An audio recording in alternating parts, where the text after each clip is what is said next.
안녕하십니까? 이미정 권사입니다. 네, 오늘은 그 사무엘상의 마지막 그 장인 사무엘상 31장을 들어갈 차례입니다.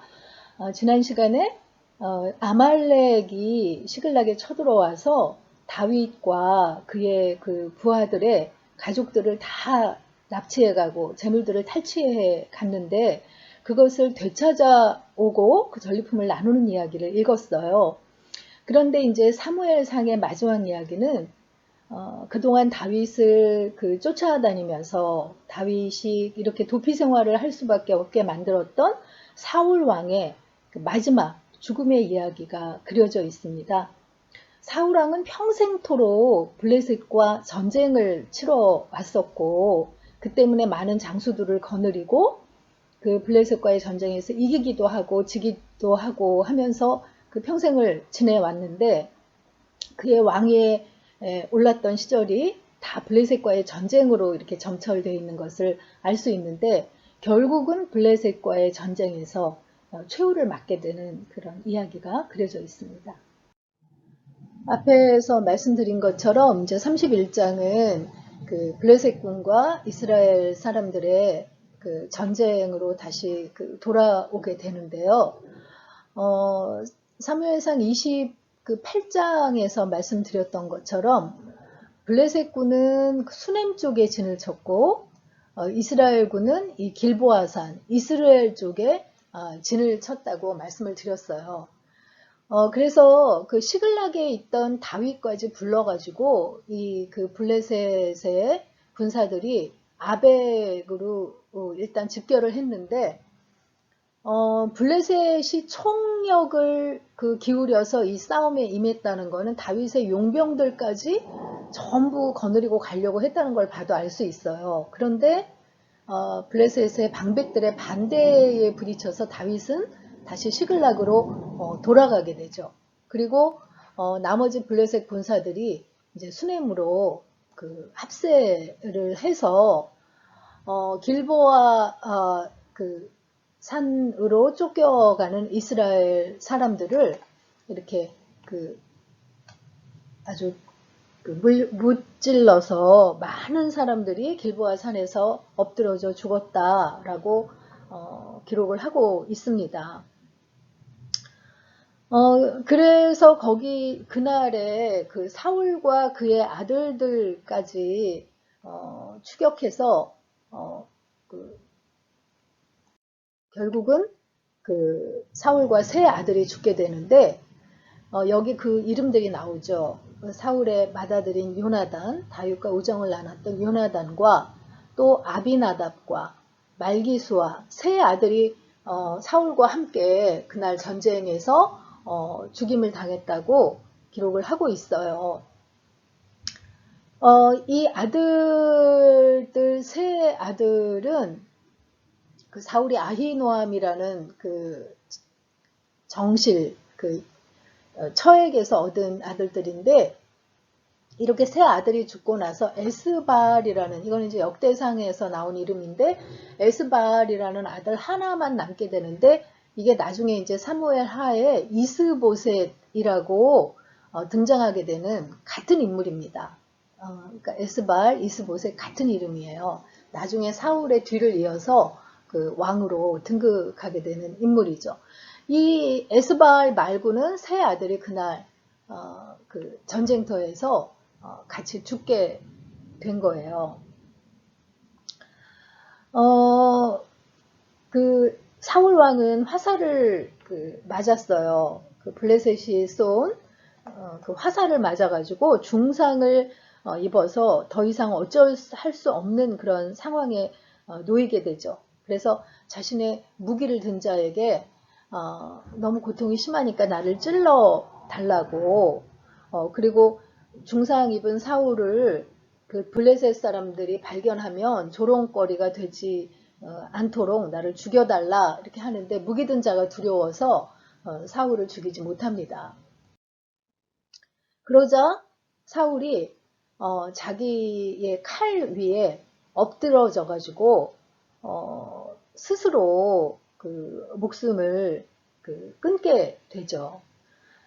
굉장히 그 실패한 왕의 비참한 최후라고 할 수 있어요. 그리고 29장에서 엔돌의 신접한 여인을 찾아가서 사무엘의 콜령을 불러 올렸는데 그 사무엘이 네가 다음날 그 아들들과 함께 죽게 될 것이라고 한 그 말이 그대로 지금 이렇게 이루어지고 있는 것을 볼 수 있죠. 그때도 말씀드렸지만 역대상 10장 13절 14절에서는 여호와께서 사울을 죽이신 이유를 이렇게 이야기하고 있어요. 사울이 죽은 것은 여호와께 범죄하였기 때문이라. 그가 여호와의 말씀을 지키지 아니하고 또 신접한 자에게 가르치기를 청하고 여호와께 묻지 아니하였으므로 여호와께서 그를 죽이시고 그 나라를 이새의 아들 다윗에게 넘겨주셨더라. 이렇게 기록하고 있죠.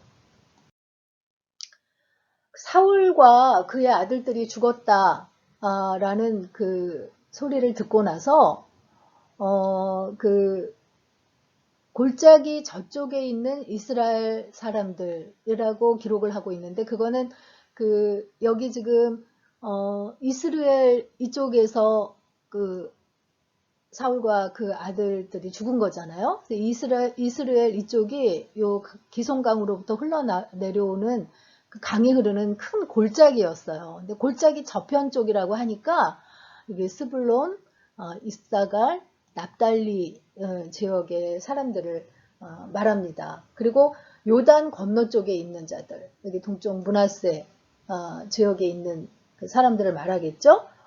그 사람들이 성읍들을 버리고 도망함에 블레셋 사람들이 이르러서 거기서 사니라 이렇게 그 기록을 하고 있어요. 그 블레셋 사람들은 사사 시대부터 계속 이스라엘에 침입해서 약탈을 하면서 이스라엘을 괴롭혔는데 이번에는 그 백성들이 성읍을 버리고 도망치니까 아예 이제 그것들을 차지하고 거기에 살았다라고 기록을 하고 있죠. 그러니까 블레셋의 원 거주지는 이쪽이잖아요. 이쪽에 있는 5 그 성읍이 주 거주지인데 이쪽은 약탈만 하던 곳이었는데 이 사울 왕과 싸우면서 죽게 되는 이 싸움 이후에는 이쪽에도 이렇게 진을 치고 살게 됐다는 것을 알 수 있습니다. 그래서 사울 왕의 실패는 그 자신의 개인적인 실패일 뿐만이 아니라 이스라엘 자손의 그 패배와 도피라는 그런 결과를 초래한 거죠. 이스라엘 백성들이 이스라엘의 왕이 되신 여호와를 버리고 다른 왕을 요구한 대가를 이렇게 치르게 된 것을 볼 수 있습니다. 그 이튿날 블레셋 사람들이 죽인 자를 벗기러 왔다가 죽인 자를 벗기러 왔다는 것은 그야말로 이제 그 죽은 사람의 몸에 있는 옷도 이렇게 쓸만한 건 벗겨가고 장신구라든가 이런 거를 이제 약탈해 가려고 왔다는 거죠. 그러다가 그 사울과 그의 그 아들들이 길보아 산에서 죽은 것을 보고 사울의 머리를 베고 그의 갑옷을 벗기고 자기들의 신당과 백성에게 알리기 위해서 블레셋 사방에 보냈다라고 이야기하고 있어요. 그러니까 그 블레셋의 지역으로 우리가 이렇게 승전했다라는 것을 알리기 위해서 사방으로 그것들을 보냈다는 거죠. 그리고는 그 사울 왕의 갑옷을 아스다롯의 집에 두고 이쪽에 보낸 그 아스다롯의 신전에 이제 그들의 전리품으로서 이렇게 두고 사울과 그의 아들들의 시신을 벳산이라는 곳에 매달았다고 기록하고 있어요. 지금 이 지도에서는 벳산이 여기 있네요. 제가 다른 색으로 벳산이 지금 여기 제가 빨간 줄 친 여기가 지금 벳산이에요. 그 벳산의 성벽에다가 그 사울과 그 아들들의 시신을 둔 거예요. 그런데 이 그 소식을 야베스 길르앗의 사람들이 듣게 됩니다. 야베스 길르앗 사람들 하면 여러분 기억나시나요? 사울이 왕으로 기름 부음을 받고 정식으로 왕으로 아직 그 활동하기 전에, 그래서 기브아에서 그냥 소 몰고 농사 짓고 있을 때 암몬이 그 쳐들어와서 이 야베스 길르앗 사람들을 그 모욕했잖아요. 그 화친을 하자 그러니까 너희의 오른 눈을 다 빼주어야 화친하겠다 하면서 모욕을 준 소식을 듣고 이스라엘의 도움을 청하니까 기브아에서 사울이 그때 달려와서 그 군사를 이끌고 와서 이 암몬을 물리쳐줬던 바로 그것이 야베스 길르앗이라고 했어요. 그래서 그 야베스 길르앗 사람들이 사울에게 그 은혜를 입었었는데 그것을 기억하고 이 그 벳산에 매달린 그 사울의 시체를 사울과 그의 아들들의 시체를 가지러 달려갑니다. 그래서 그 벳산 성벽에 매달아 있던 그 사울과 그의 아들들의 그 시신을 다시 내려가지고 야베스로 돌아가서 야베스 길르앗으로 돌아가서 거기서 그 시신들을 그 불사르고 장례를 치르고 그들의 뼈를 가져다가 야베스의 에셀나무 아래에 장사하고 7일 동안 금식하였다라고 이렇게 돼 있어요.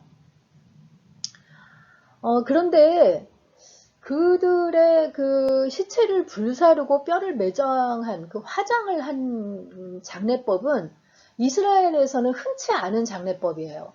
그들은 그 동굴에다가 시체를 던져 놓고 거기서 다 썩으면 조상들이 있는 그 안쪽의 묘실로 그 뼈를 이렇게 합치는, 그래서 조상에게로 돌아갔더라 이런 표현을 쓰는 그런 그 장례법을 치르는데 그게 이스라엘의 전통 매장 방식인데 화장은 그때도 그렇고 지금도 그렇고 이스라엘의 정서에는 반하는 것이거든요.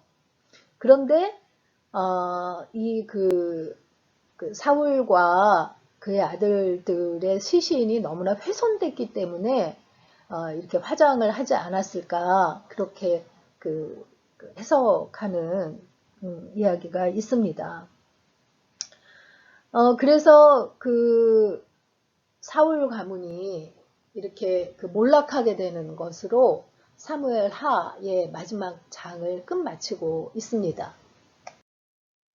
오늘의 묵상 포인트는요. 야베스 길르앗 사람들이 위험을 무릅쓰고 자신 사울의 시신을 거두어서 장례 치러준 것을 보며 어떤 생각이 드시나요? 하는 것인데요.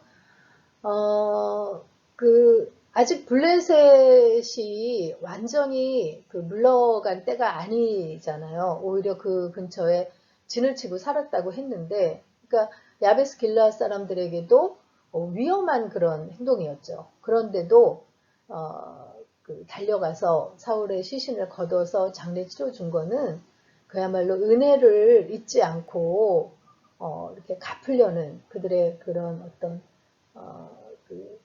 신중한 신실한 그런 중심을 볼 수 있는데, 우리도 이렇게 평소에 의뢰 입은 사람들에게 그렇게 진심으로 고마워하고 갚으려고 행동하는지 그런 부분들을 한번 묵상해 보시면 좋을 것 같아요. 오늘 사무엘상 마지막 장 31장 읽고 마치고 다음 시간에 사무엘 하를 들어가도록 하겠습니다. 31장. 블레셋 사람들이 이스라엘을 치매 이스라엘 사람들이 블레셋 사람들 앞에서 도망하여 길보아 산에서 엎드려져 죽으니라. 블레셋 사람들이 사울과 그의 아들들을 추격하여 사울의 아들 요나단과 아비나답과 말기수아를 죽이니라. 사울이 패전함에 활 쏘는 자가 따라잡으니 사울이 그 활 쏘는 자에게 중상을 입은지라. 그가 무기를 든 자에게 이르되 내 칼을 빼어 그것으로 나를 찌르라. 할례받지 않은 자들이 와서 나를 찌르고 모욕할까 두려워하노라 하나 무기를 든 자가 심히 두려워하여 감히 행하지 아니하는지라. 이에 사울이 자기의 칼을 뽑아서 그 위에 엎드러지매 무기를 든 자가 사울이 죽음을 보고 자기도 자기 칼 위에 엎드려져 그와 함께 죽으니라. 사울과 그의 세 아들과 무기를 든 자와 그의 모든 사람이 다 그날에 함께 죽었더라. 골짜기 저쪽에 있는 이스라엘 사람과 요단 건너쪽에 있는 자들이 이스라엘 사람들이 도망한 것과 사울과 그의 아들들이 죽었음을 보고 성읍들을 버리고 도망하매 블레셋 사람들이 이르러 거기에서 사니라. 그 이튿날 블레셋 사람들이 죽은 자를 벗기러 왔다가 사울과 그의 세 아들이 길보아 산에서 죽은 것을 보고 사울의 머리를 베고 그의 갑옷을 벗기고 자기들의 신당과 백성에게 알리기 위하여 그것을 블레셋 사람들의 땅 사방에 보내고 그의 갑옷은 아스타롯의 집에 두고 그의 시체는 벳산 성벽에 못 박음에 길란 야베스 주민들이 블레셋 사람들이 사울에게 행한 일을 듣고 모든 장사들이 일어나 밤새도록 달려가서 사울의 시체와 그의 아들들의 시체를 벳산 성벽에서 내려가지고 야베스에 돌아가서 거기서 불사르고 그의 뼈를 가져다가 야베스 에셀 나무 아래에 장사하고 7일 동안 금식하였더라.